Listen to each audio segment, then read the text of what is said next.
ओम शांति।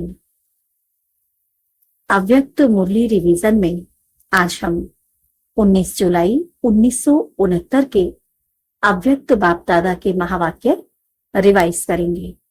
मुरली का सार है जीरो और हीरो। बाबा ने कहा, आज किस लिए बुलाया है? तो कहा बल भरने के लिए। तो बाबा ने कहा, बल भरने के लिए बुलाया है तो किस बात की निर्बलता समझती हो? विशेष किस बात में बल भरना है? सर्विस में भी बल किससे भरेगा? वह तो अपने में कितना बल भरा है वह सिर्फ देखना है। आप सभी का नाम ही है शिव शक्ति, तो शक्तियों में शक्ति तो है ही, वह शक्ति स्वरूप बन रही हो। बाप दादा तो आए ही हैं देखने कि कौन सा जेवर बाप दादा के सृष्टि के श्रृंगार करने लिए तैयार हुए हैं। बाप दादा जेवर देखने आए हैं, वो कौन से जेवर सृष्टि का श्रृंगार करने के लिए तैयार हैं। अभी जेवर तो तैयार हो गए, लेकिन तैयार होने वाला क्या होता है? पॉलिश। अभी सिर्फ पॉलिश होनी है। मुख्य बात जिसकी पॉलिश होनी है वह यही है, सभी को ज्यादा से ज्यादा अव्यक्त स्थिति में रहने का विशेष समय देना है। ज्यादा से ज्यादा समय बाबा कहते अव्यक्त स्थिति में रहने का समय देना है। अव्यक्त स्थिति की पॉलिश ही बाकी रही हुई है। अभी यही रहा है, जेवर तैयार हो गया लेकिन उस पर पॉलिश होनी है। वो पॉलिश कौन सी है? अव्यक्त स्थिति की पॉलिश। बाबा कहते आपस में बातचीत करते समय आत्मा रूप में देखो, शरीर में होते हुए भी आत्मा को देखो। यह पहला पाठ है और इसकी ही आवश्यकता है। जो भी सभी धारणाएं सुनी है उन सभी को जीवन में लाने के लिए यही पहला पाठ पक्का करना होगा। आत्मिक स्थिति का पाठ, स्वयं को आत्मा देखने का पाठ पक्का करना होगा। यह आत्मिक दृष्टि की अवस्था प्रैक्टिकल में कम रहती है। सर्विस की सफलता ज्यादा निकले उसका भी मुख्य साधन यह है कि आत्म स्थिति में रहे सर्विस करने की। पहला पाठ ही पॉलिश है, इसकी ही आवश्यकता है। बाबा कहते कभी नोट किया है सारे दिन में यह आत्मिक दृष्टि स्मृति कितनी रहती है? नोट किया कभी? बाबा पूछ रहे।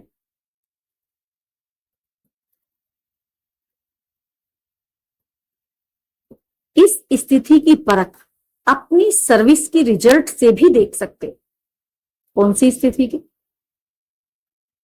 बाबा ने पूछा ना अभी कि नोट किया हमारी आत्मिक स्थिति कितनी रहती है? तो इस स्थिति की परख देखेंगे कैसे? अपनी सर्विस के रिजल्ट से भी देख सकते हैं। यह अवस्था क्षमा है। क्षमा पर परवाने न चाहते हुए भी जाते हैं। आप सभी टीचर तो हो ही, बाकी टीचर से क्या बनने के लिए भट्टी में आए हो? आप लोग बहुत सोचते हो, परंतु है बहुत सहज। अपने समान बनाने लिए बुलाया है। अपने समान अर्थात जीरो बनाने।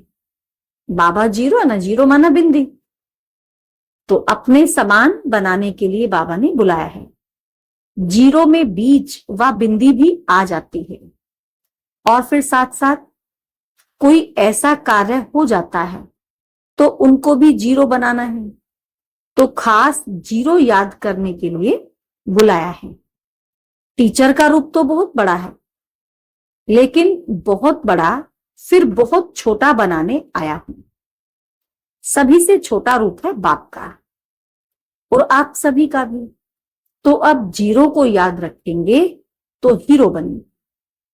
हीरो एक्टर भी होता है और बाप दादा का प्रिय भी है। रत्न को भी हीरा कहा जाता है और मुख्य एक्टर को भी हीरा कहा जाता है। तो अब समझा किस लिए बुलाया है?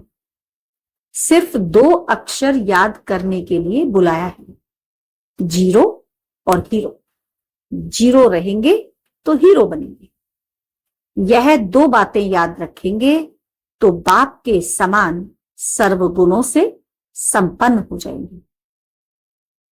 विस्तार को समाया जाता है ना।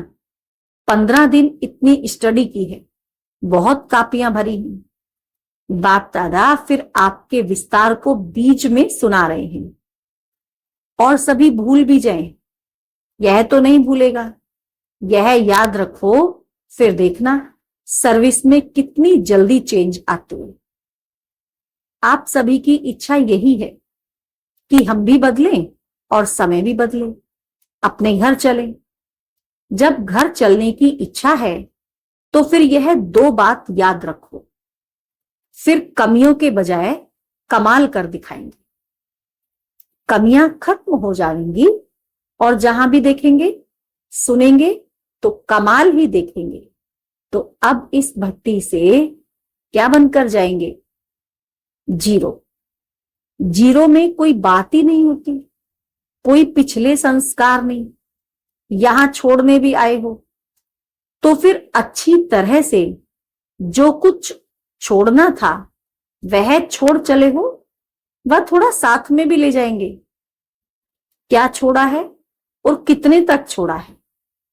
थोड़े समय के लिए छोड़ा है या सदा के लिए छोड़ा है, यह भी देखना है।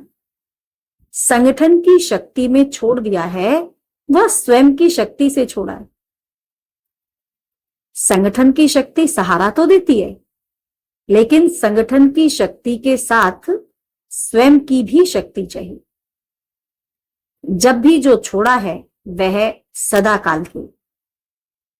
बाप दादा को आप सभी प्रिय तो होगी, क्योंकि बाप भी तुम बच्चों की मदद से कार्य करा रहे हैं। तो कार्य में मददगार होने वाले प्रिय तो रहते ही हैं। जो बाप दादा के कार्य में मददगार होंगे तो बाबा को तो प्यारे लगेंगे ही, लेकिन मददगार के साथ हिम्मतवान कहां कम बनते हैं, यहां हिम्मत छोड़ देते हैं। अगर हिम्मत हो तो मदद जरूर मिलेगी। तो इसलिए मददगार के साथ कुछ हिम्मतवान भी बनो। मददगार हैं अच्छी बात है, लेकिन बाबा कहते साथ साथ हिम्मतवान भी बनो। छोटी छोटी बातों में हिम्मतहीन नहीं बनना है। हिम्मतवान बनने से फिर आप सभी की जो इच्छा है वह पूर्ण होगी। अभी हिम्मत की आवश्यकता है। हिम्मत कैसे आएगी? हर समय, हर कदम पर, हर संकल्प में बलिहार होने से। जो बलिहार होता है उसमें हिम्मत ज्यादा होती है।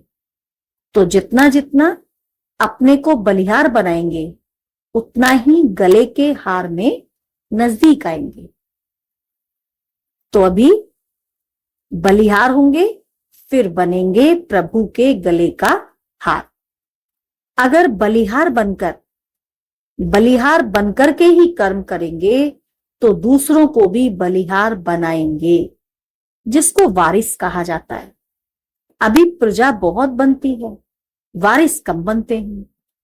जितना बहुत बनाएंगे उतना ही नजदीक आएंगे। तो अब वारिस बनाने का प्लान सोचो।